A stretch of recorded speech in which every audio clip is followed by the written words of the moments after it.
Bienvenue à la série d'horreur. 31 films, un mois, tout style différent, tout pays différent. Et ça, on commence fort avec un film japonais réalisé par le célèbre réalisateur japonais Kiyoshi Kurosawa. Il est spécialisé dans le cinéma d'horreur depuis les dernières décennies et il fait du bon horreur, de l'horreur psychologique. Pourquoi j'ai commencé avec ce film? Pour les gens qui savent de quoi le film parle, vous savez que il y a beaucoup dans ce film, c'est pas l'horreur typique que vous avez l'habitude de voir. Qu'est-ce que je veux dire par là? Le synopsis. Imaginez-vous un criminel ou une chose, une entité qui fait en sorte que chaque personne qui commet une atrocité finit par ne pas avoir aucun souvenir de ce qu'ils ont fait. Des gens qui n'ont rien à voir ils n'ont rien en commun au niveau de leur situation financière ou genre, homme, femme, peu importe. Chacun d'entre eux n'a aucun souvenir de ce qu'ils ont fait.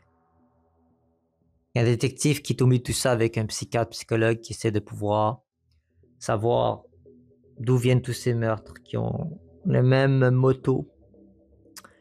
Sans spoiler, hein. Je vais pas vous spoiler le film, déjà pour dire que c'est pas l'horreur typique que vous avez l'habitude de voir. C'est une horreur qui prend du temps. Une horreur qui paye, car tout est bien écrit, bien ficelé. Voici les 5 critères. Maintenant, pour déterminer, chaque critère aura 2 points.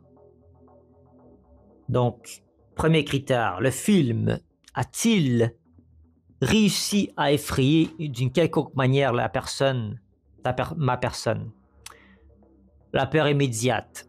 J'ai décortiqué ça en plusieurs peurs. La peur immédiate, ben, je dirais qu'il y a une certaine peur immédiate là-dedans parce que oui, on se rend compte qu'il y a quelque chose qui va pas avec la manière dont c'est dosé.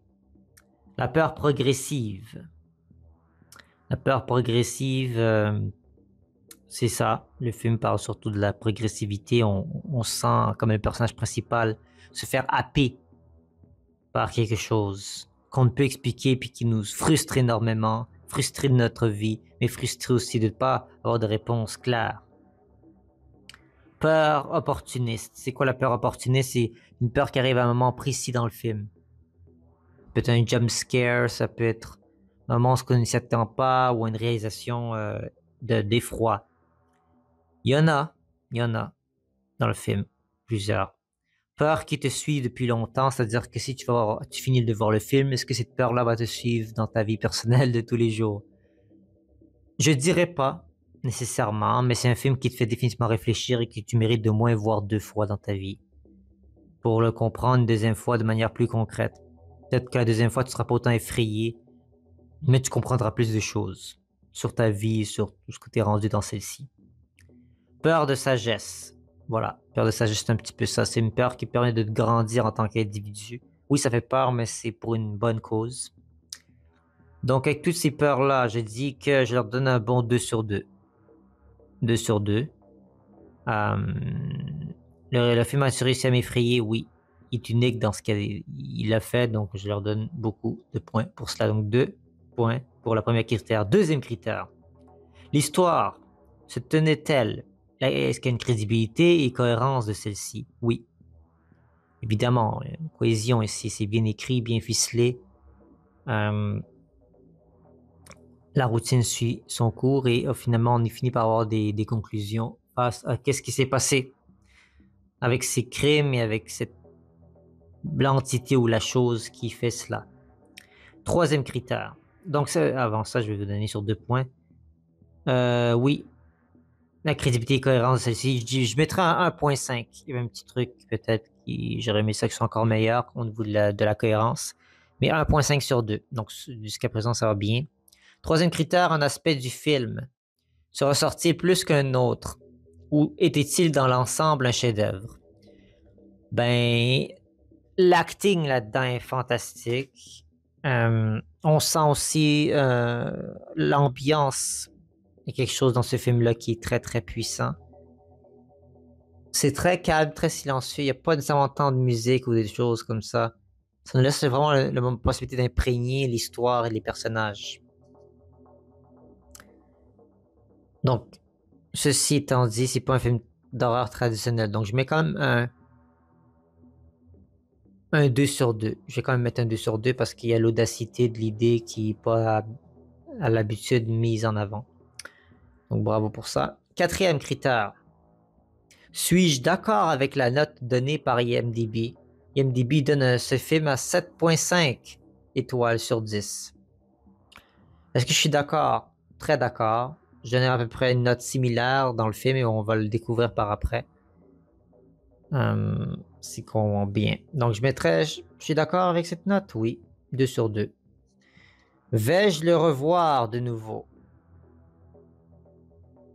Ce film. C'est le cinquième critère. Est-ce que je vais le revoir de nouveau? Si je montre à des amis cinéphiles d'horreur puis qui sont fans des films qui viennent d'autres pays comme Japon et tout ça, c'est sûr que je vais leur montrer. Vais-je le revoir moi personnellement de nouveau pour moi-même, vu que j'ai déjà vu 2 fois? Non. Donc je mettrai un 1.5. 8.5. Voilà. 8.5 comme note, c'est meilleur que sur CMDB. Mais c'est un très bon film. Très bon film, je vous le conseille fortement. On commence le mois en force et on se retrouve demain pour un prochain film d'horreur. On va parcourir tellement d'horizons différents, d'univers différents, de pays différents et de concepts différents. Je vais essayer de diversifier le plus possible l'horreur que je peux. Il y a des films que j'aurais jamais vus avant, et pour la première fois que je vais voir, et d'autres que j'ai déjà vus avant, donc c'est un revisionnement. Donc, soyez de la partie, car on arrive demain dans le deuxième film. Donc, et si vous avez des suggestions pour des films d'horreur que vous voulez que je consulte, n'hésitez pas à le faire en commentaire et j'en prendrai note. Merci à vous. Faites attention, faites de beaux rêves, hein, et que le courant vous porte bien. Au revoir.